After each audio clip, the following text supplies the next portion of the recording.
दोस्तों नमस्कार, मैं राजीव सचदेवा। आज फिर कालका बाईपास के ऊपर ये शेड देख रहे हैं आप।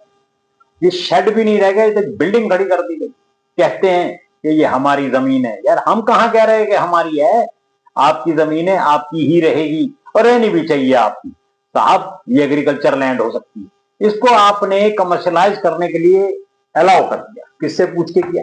कि सरकार को इसके ऊपर आपने कोई टैक्स जमा कराया, कोई सरकार से नक्शा जमा कराया, कोई सरकार से परमिशन ली, किससे कहलवाया, किससे? और उसके बाद थोड़े दिन में यह बिजली का कनेक्शन भी लग जाएगा। और जब बिजली के कनेक्शन के लिए इनसे बात करो तो ये एसडीओ साहब जो हैं नीरज जी, वो कह रहे हैं कि इनको तुम शेड काउंट ही नहीं करते। अरे यार शेड तुम नहीं काउंट करते, पक्का स्ट्रक्चर यहाँ है नहीं। क्या चीज है?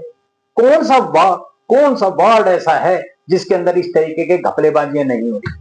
अब करो। मैं वीडियो रिकॉर्डिंग्स करता हूं तो लोग मुझे फोन करते हैं और लोग मुझे बताते हैं कि साहब ये हमारी निजी जमीन है। साहब बिल्कुल है आपकी निजी जमीन। कौन व्यक्ति कह रहा है कि ये आपकी जमीन नहीं, सरकार की जमीन है? आप बनाइए इसके ऊपर जो मन में आता है बनाइए, परंतु सरकार को उसका पैसा दो। आप लैंड की सीएलयू कटवाओ, आप लैंड को कमर्शलाइज कर रहे हो, इसका किराया वसूल रहे हो और सरकार को शो करते हो एग्रीकल्चर लैंड। ये बिल्कुल अन्याय है।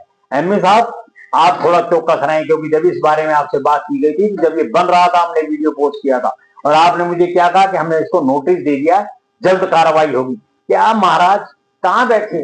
किसकी कार्रवाई करोगे आप और कैसे करोगे? ये तो पूरा स्ट्रक्चर खड़ा कर दिया, ताले तक लगा दिए गए और आप कह रहे हैं कि मैं कार्रवाई करूंगा। ना मालूम कब करोगे और कैसे करोगे, मेरी समझ में नहीं आता, मेरी समझ में नहीं आता। आप क्या कर रहे हो कालका के अंदर? साहब एजुकेशन हमारे हम जीरो हैं, सड़कों पे हम जीरो हैं, पानी के हम जीरो, और आप कह रहे हो कि मैं कार्रवाई कर रहा हूं।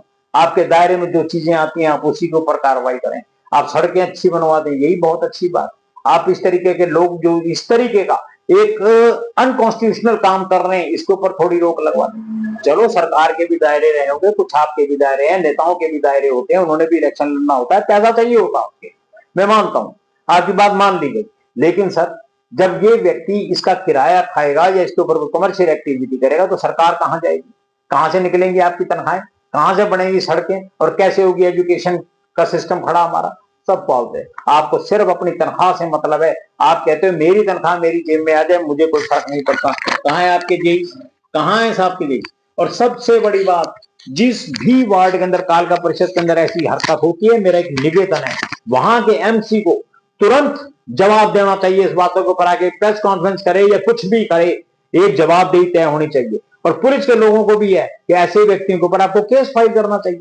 जो सरकार की जमीन नहीं है, अपनी जमीन है, लेकिन गलत तरीके से काम कर रहे हैं, कहीं ना कहीं रिवेन्यू तो सरकार का ही खराब हो रहा है। एमई साहब ड्यूटी आपकी है, एसडीओ साहब ड्यूटी आपकी है, मैं बार बार आपसे कह रहा हूं। पर एसडीएम साहब जब ये वीडियो आप भी देखिएगा ना तो थोड़ा चौकस हो, आप भी लोगों को समझाएं कि भाई ये क्या कर रहे हैं। हर चीज जेब नहीं होती, हर चीज जेब नहीं होती। तो आप कुछ तो सोचिए। आपको अगर पावर में दी गई है एमसी साहब और पावर है आपके पास एसडीओ साहब, तो पावर का मिसयूज मत करें, मत बनाएं। और दूसरी बात, हम आरटीआई से जुड़े लोग हैं, वीडियोस बनाते हैं, हम आपके दलाल नहीं है, हम आपके मुखबर नहीं है। लोगों को हमारी छवि आप लोगों के सामने इस तरीके से खराब नहीं कर सकते कि ये लोग दलाल हैं। सबसे पहले आपको अपने गिरेबान में झांकना होगा। मेरा निवेदन है सरकार तुरंत